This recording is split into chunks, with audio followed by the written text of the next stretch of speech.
Olá, olá. Eu acabei de voltar da Flip, lá em Paraty. E antes de mais nada, vou te convidar para assinar o canal, deixar o seu like se você achar esse vídeo relevante e ficar à vontade para fazer algum comentário respeitando as lógicas de ética e boa conduta da internet, certo?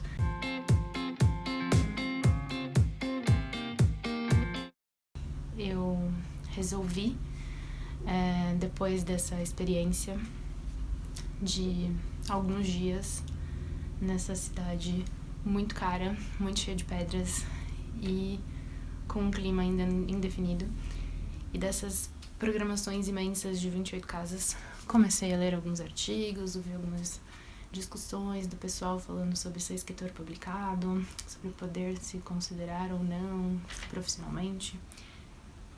E eu fiz algumas anotações sobre esse processo de poder ou não se considerar escritora.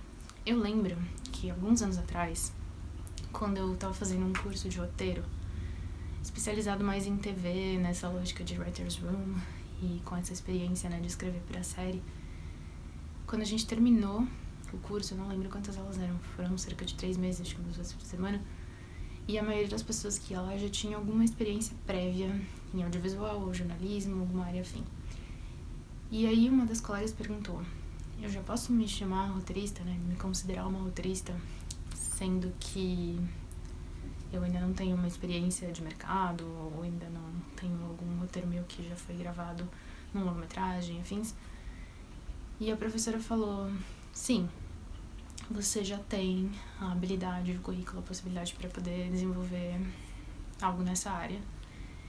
E eu percebi que a diferença pra mim foi muito por aí também, assim, quando eu comecei a me considerar de fato e também em alguns contextos, né, em certos ambientes, me apresentar dessa forma, né, me disponibilizar profissionalmente dessa forma, foi quando as coisas começaram a virar um pouquinho. Porque é aquela coisa, né, tipo, quando você se forma, por exemplo, de uma faculdade ou você tem um curso técnico, você pode ser considerado já um profissional da área, se você ainda não tem anos de experiência de trabalho ou alguma coisa mais profissional no seu currículo. Depende. Então, eu acho que, por exemplo, se você faz só cursos muito teóricos, se você ainda não teve uma experiência mais mão na massa, se foi uma coisa mais pontual, de um trabalho só, provavelmente não. Mas quando você já tem uma dinâmica um pouco mais completa de como que aquilo funciona e você já passou por diferentes fases do processo, você tem uma experiência muito próxima de quem está atuando na área. A diferença é não ser remunerado por aquilo ou não ter lidado às vezes com um chefe, depende do caso. No caso de escritor, eu acho que a gente tem que lembrar de um fator muito importante, para não parecer uma pura enrolação tudo isso que eu tô falando até agora. O que a gente está considerando escritor? Porque eu acho que tem terminologias, assim, eu não gosto muito da gente viver nessa sociedade que tudo precisa ser explicado com termos super específicos, mas as pessoas ainda nem sempre têm clareza das dimensões e nuances que tem por trás de tudo. Mas eu acho que às vezes a gente precisa, sim, pegar um pouco na palavra mesmo. Então, em português, não vou dar definições de dicionário também, nada disso, mas existe uma questão que é o seguinte: o que a gente está chamando de escritor? Porque todo mundo que trabalha com escrita pode ser considerado um escritor. É óbvio que tem funções diferentes, então se a pessoa trabalha com comunicação e marketing, essa é a área dela. Se ela está em publicidade, então ok. Mas se você está na redação, você é um redator. Não deixa de ser uma atividade de escrita. Então as pessoas estão falando, por exemplo, de quem escreve romances. Tá bom, mas aí você pode ser considerado um romancista. Como você também pode ser um poeta.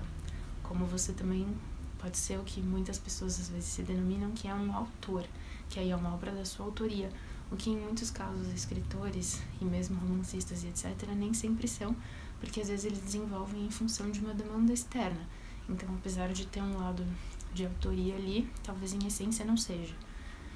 Mas se você trabalha com escrita, desenvolvendo, por exemplo, artigos, se você escreve para outras mídias que não viraram livro impresso, você não vai poder ser considerado um escritor baseado em quê?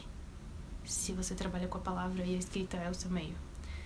Então, eu acho que às vezes a gente adentra complicações extremas nesse processo, né?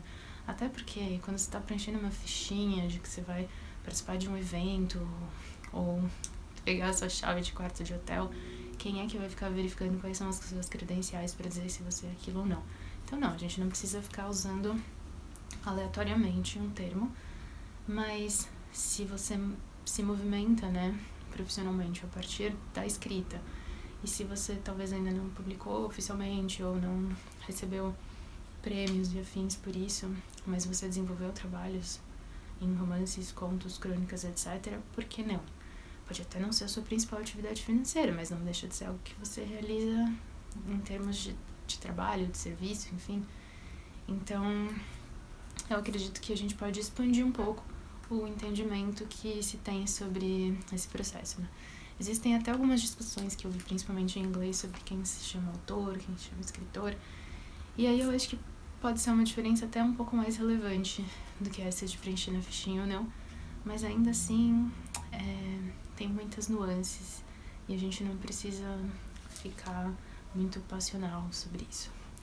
Enfim, valeu pela visita. Eu volto em breve com mais dicas, referências, questionamentos com foco principalmente nessa área. Ah, e só lembrando, né, como esse canal começou a partir da dinâmica de roteiros, que eu não abandonei, mas estão com foco mais literário agora. O roteirista também é um escritor. Então, não é como as pessoas vão entender isso, mas eu lembro que até nessa aula eu tinha apresentado um projeto que eu falava que a protagonista era uma escritora, ela falou de livros, né? Porque nós também somos. Então, é isso. Até mais.